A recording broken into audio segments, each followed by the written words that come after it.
Aku akan menyanyi dan memuji dengan rohku, tetapi aku akan menyanyi dan memuji dengan akal budiku. Salam, ketemu dengan saya lagi di channel YouTube Derman Setia Sibua. Bagaimana kabarnya? Harapannya tetap luar biasa.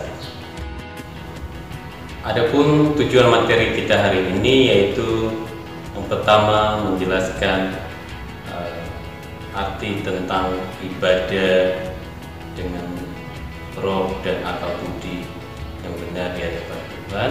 Yang kedua, nanti kita bisa memiliki hubungan yang akrab melalui ibadah yang benar di hadapan Tuhan.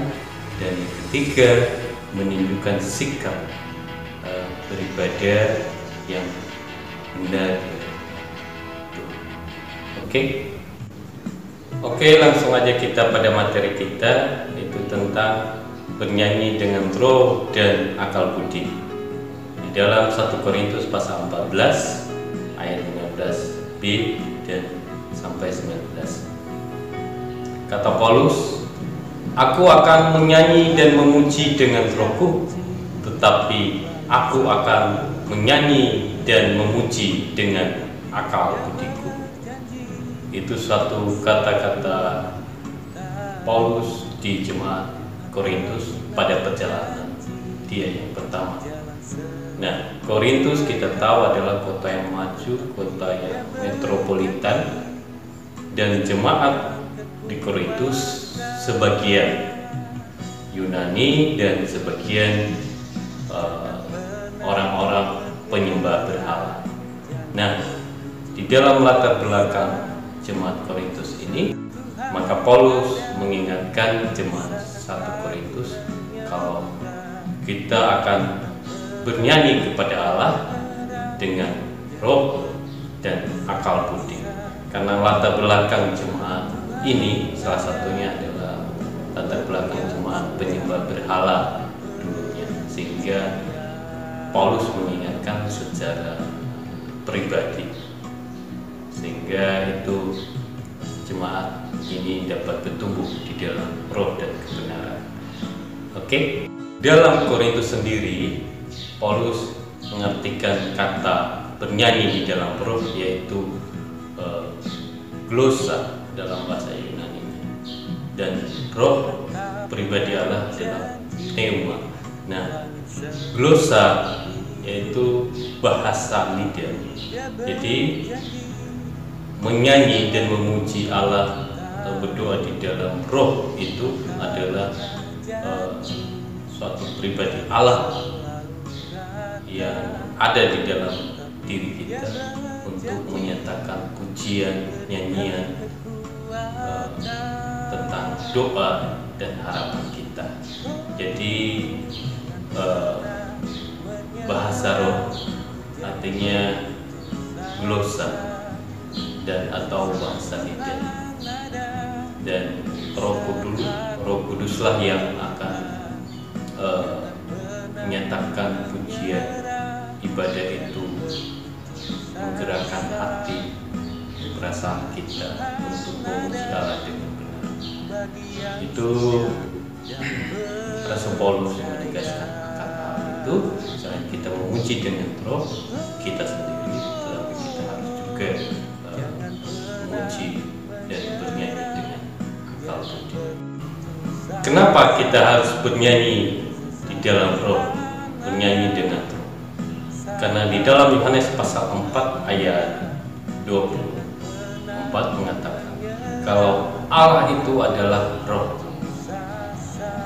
Barang siapa menyembah Allah, dia harus menyembah Allah itu di dalam roh dan kebenaran.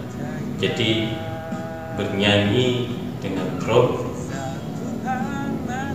dan akal budi, karena Allah sendiri adalah roh, maka kita ekspresikan melalui ibadah nyanyian untuk memuji, memuliakan, dan bersyukur kepada Tuhan. Ajakan untuk penyanyi adalah suatu bagian unsur dari ibadah. Di dalam Perjanjian Lama ada satu kaum, yaitu kaum Lewi. Itu kita bisa lihat di 1 Tawarikh pasal 23 dan juga 25, 26. Di sana ada satu kaum Lewi yang dikhususkan untuk pelayanan di dalam rumah Tuhan dan mengatur juga tata ibadah dan pujian. Nah, menyanyi merupakan unsur bagian dari ibadah, karena ibadah itu merupakan suatu ketundukan kita, kerendahan hati kita kepada Sang Pencipta kita untuk memuji memuliakan Tuhan. Jadi bernyanyi itu merupakan dasar iman kita, yaitu ekspresi.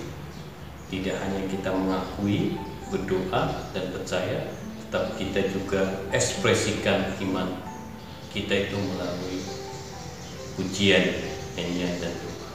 Nah, hal ini sangat penting bagi kita, bahwa kita harus beribadah itu dengan bernyanyi, dan bernyanyi itu harus di dalam roh dan kebenaran. Kenapa? Karena bernyanyi itu tidak hanya formalitas dalam ibadah gereja-gereja, tapi Paulus mengingatkan, atau Yohanes mengingatkan kita, bahwa kita harus bernyanyi dengan roh Allah dan di dalam kebenaran. Jadi kita harus memaknai dan bernyanyi itu melalui hati dan pikiran kita yang benar di hadapan. Itulah yang berkenan setiap pujian dan doa nyanyian kita, ketika kita menyanyikan itu dengan serius, dengan hati dan pikiran yang sungguh-sungguh terfokus kepada Tuhan saat bernyanyi di dalam ibadah. Oke, kesimpulan hari ini itu tentang beribadah dengan roh dan akal budi kita, yaitu mari kita bernyanyi, mengekspresikan itu di dalam roh dan kebenaran. Kita harus bernyanyi dengan segenap hati dan pikiran kita yang terfokus kepada Allah. Itu adalah pujian nyanyian yang memberikan kita kekuatan, kuasa, sehingga pujian itu menjadikan obat tersendiri atau penyembuh bagi jiwa kita. Jadi mari kita menyembah Allah, karena Allah itu adalah roh, maka kita akan bernyanyi dan memuji menyembah Dia dengan roh dan kebenaran. Oke, demikian saja. Jangan lupa tetap di rumah, jaga kesehatan, tetap semangat dan